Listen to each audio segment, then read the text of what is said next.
الضغط النفسي السوبر باور اللي بيقتلنا شوية شوية.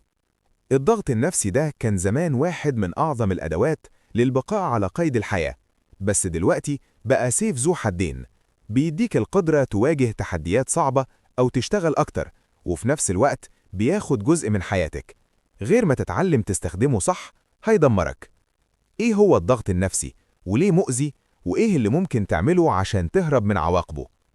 كل الكائنات الحية بتحاول توصل لحالة توازن في جسمها، حالة الهوميوستاسيس. عشان تحافظ على التوازن ده، الجسم بيعمل تعديلات زي إنه يتحرك للشمس أو ياكل أكل مغذي.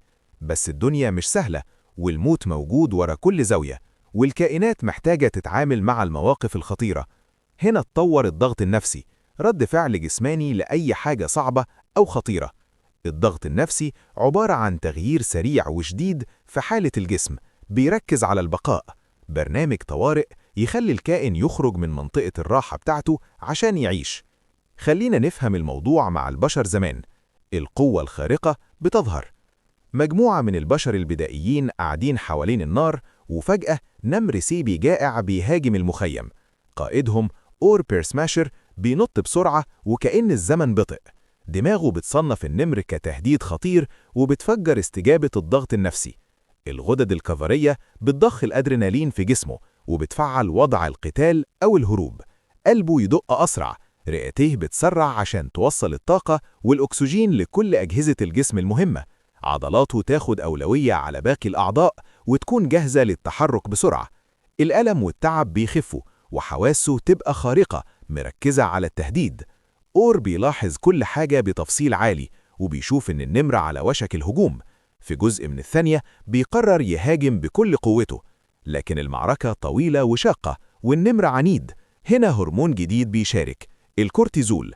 هرمون أبطأ لكنه استراتيجي، بيدير الضغط على المدى الطويل، بيظبط كل أجهزة الجسم ويزود الوقود ويقلل الوظائف الغير ضرورية زي الراحة أو الدفاع ضد الأمراض أو الهضم.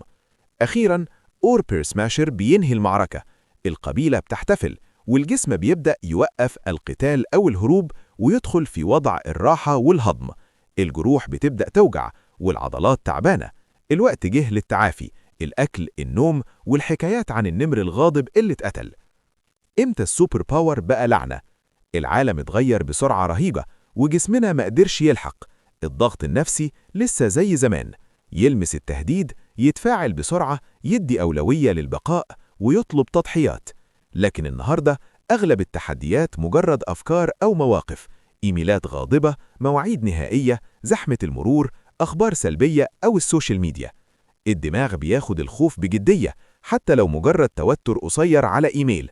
الضغط النفسي بيشتغل، وممكن يكون عندك عشرات المواقف دي كل يوم.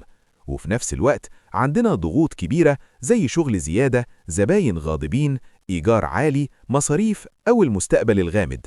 الضغط النفسي ممكن يكون مفيد جدا لو محتاج تذاكر امتحان، تجري ماراثون، أو تخلص مشروع كبير. بيخليك تحس بقوتك وتدي أفضل ما عندك. لكن المشكلة إن الضغط مصمم يشتغل في لحظات قصيرة وبحالات حرجة بس. لو اشتغل على مدار أيام أو شهور من غير راحة يتحول لضغط مزمن، وأحد أخطر الحالات على الإنسان. إزاي الضغط المزمن بيدمرك؟ مع استمرار الضغط المزمن، الأدرينالين والكورتيزول بيغمروا جسمك. جهاز القتال أو الهروب دايما شغال، وجهاز الراحة والهضم متوقف. العضلات مشدودة على طول، وده بيسبب وجع ظهر ورقاب وصداع.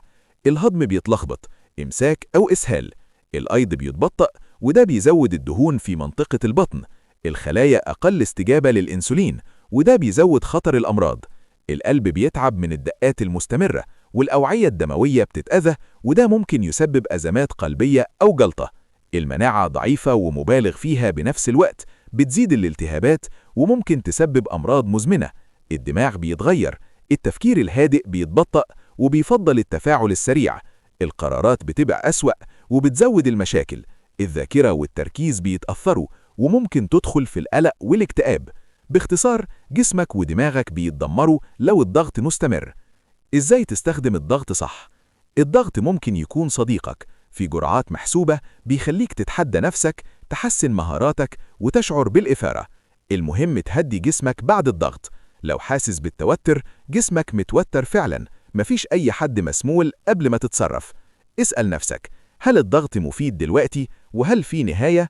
لو الإجابة نعم، زي مذاكرة الامتحان أو نقل بيت، استمتع بالضغط، بس خد فترات راحة. الاسترخاء مش كسل، ده اعتناء بصحتك. لقاء أصدقاء، تمارين، مشي في الطبيعة. لو مش قادر دلوقتي، خطط لفترات استرخاء قريب من غير ما تضغط على نفسك أكتر. لو الضغط مستمر ومش مفيد، ممارسات زي التأمل واليوجا والمايندفولنس مثبتة علمياً إنها بتقلل حدة التوتر وتوري دماغك إن الإيميل مش نمر سيبي. الأفضل حل إزالة المسبب نفسه. قلق من السوشيال ميديا، امسح التطبيقات أو اتبع ناس إيجابيين. مشاكل كبيرة، غير البيئة لو تقدر. لو مش قادر تحل الموضوع لوحدك، اطلب مساعدة، أصدقاء، عيلة أو مختصين. شريك إضافي ممكن يعمل فرق كبير. في النهاية، الدنيا هتلاقيك ضغوط، وده طبيعي. الضغط النفسي سوبر باور لو استخدمته صح، بس مهم توصل للجانب التاني منه. خد بالك من صحتك، وما تخليش الضغط يبقى جزء من حياتك اليومية. لو عجبك الحلقة، اعمل لايك، اشترك في القناة، وشارك الفيديو مع أصدقائك. تعالوا نعيش حياة أقل ضغط وأكثر قوة.